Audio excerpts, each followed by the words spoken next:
Now let me get right away to the first rule of success. The first rule of success is to have a vision. You see, if you don't have a vision of where you go, and if you don't have a goal where you go, you drift around and you never end up anywhere. It's like you can have the best ship in the world, you can have the best airplane in the world. If the pilot or the captain doesn't know where to go, it would just drift around. It would not end up anywhere, or most likely in the wrong place. I couldn't see myself becoming a farmer or a worker in a factory or anything like that, even though my parents wanted me to stay there and have a normal life. My father wanted me to become a police officer like he was. My mother wanted me just to stay there and marry a girl with the name of Heidi, hopefully, and have a bunch of kids and run around like the Van Trapp family in The Sound of Music. But that was their vision, not mine. My vision was totally different. I felt that I was born for something special, for something unique, for something big. I want to become a bodybuilding champion just like Reg Park. I want to get into movies just like Reg Park.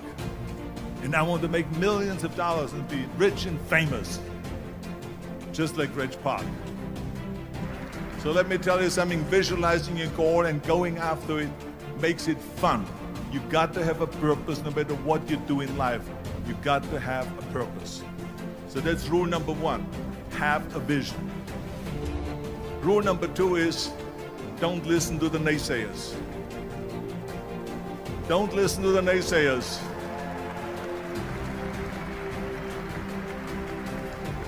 Everything I ever did, the thing that I heard out of people's mouth was, that's impossible.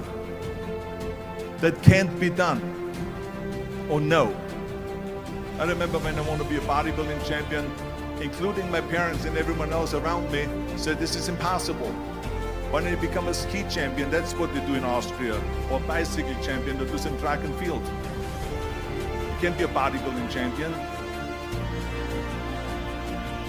That is exactly what I heard, and of course I proved to the people that it can't be done.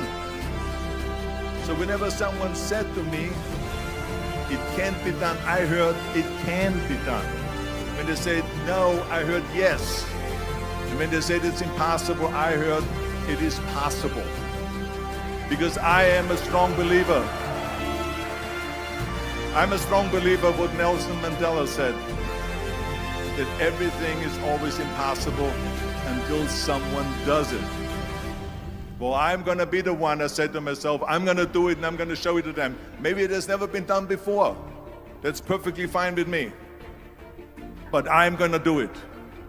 And I did not listen to the naysayers. So this is why I say don't listen to the naysayers. And the next thing, the third point that I'm going to make to you is, before we sit down with Jürgen and talk about the rest of the three, is work your ass off. There is no magic pill. There is no magic out there. You cannot get around. You have to work and work and work. I can tell you, I've watched the day for half an hour, Jürgen and his wife that put on this show, this great event here. They work their ass off to put this together.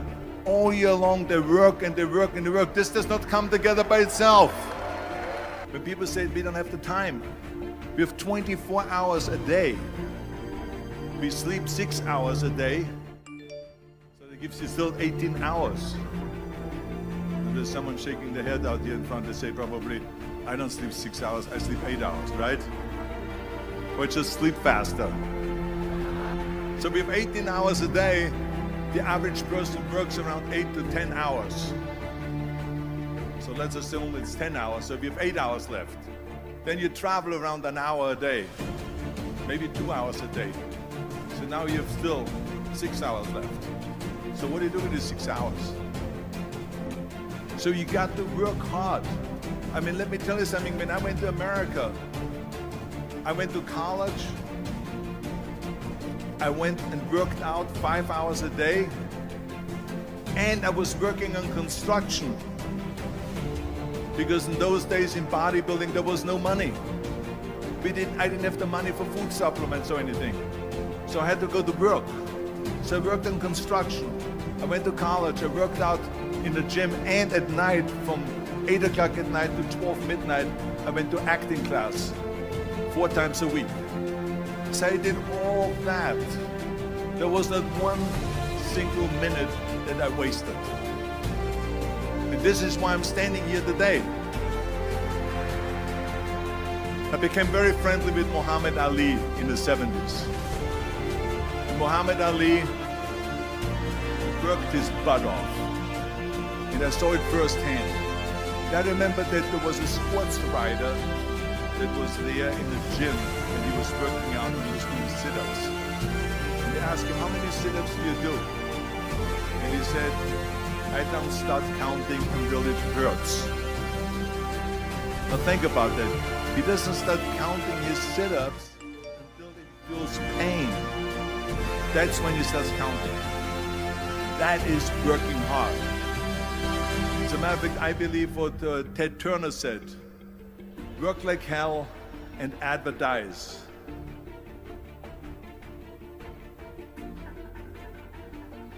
You get it?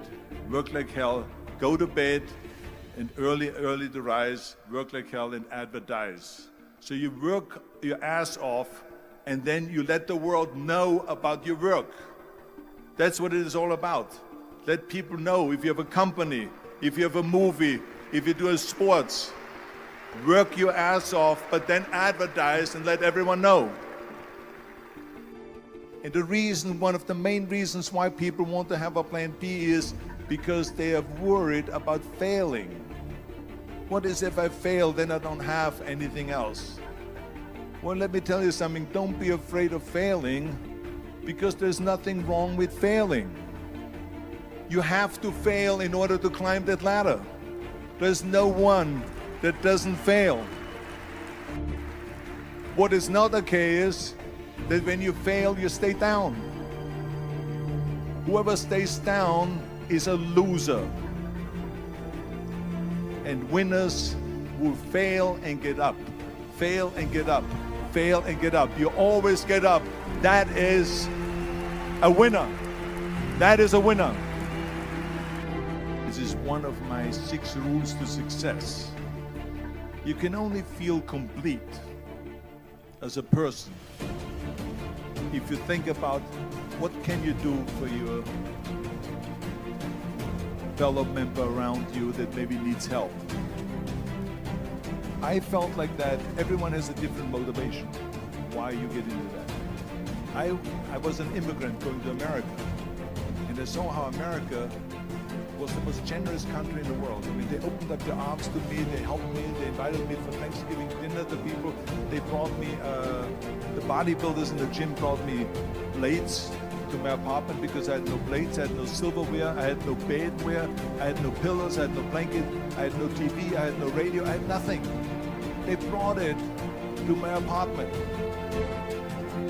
Then, of course, when 2003 happened, where there was a governor's race in California, I said to myself, now is my chance to jump in there and to really give everything. And people said to me, says, are you crazy to run for governor? When you're governor, he says, you cannot go and make movies anymore. I said, well, duh. I mean, I know that you can't run the state and make movies. Of course not. He says, well, you would lose all these millions of dollars. I mean, you're getting 20, 25, $30 million a movie, you will lose that. I say, I don't care. I say, all the money that I made is because of America. My success is because of America. Everything that I've accomplished is because of America. I say, so for me now to give something back for 7 years and not to make money makes no difference to me. I say, I'm going to do it. And I jumped in the end of the race and did it. And let me tell you something. I'm not poor because those 7 years I didn't get paid. I'm perfectly fine. And it made me feel good that I could give back to America. I remember that everything I did, I always needed help. Think about it when someone says, Arnold, you're the greatest self-made man. I said, you can call me anything you want. You can call me Arnie, you can call me Schwarzy, you can call me Terminator, you can call me Governator, but don't ever call me self-made man. I said, because I did not get to that point by myself.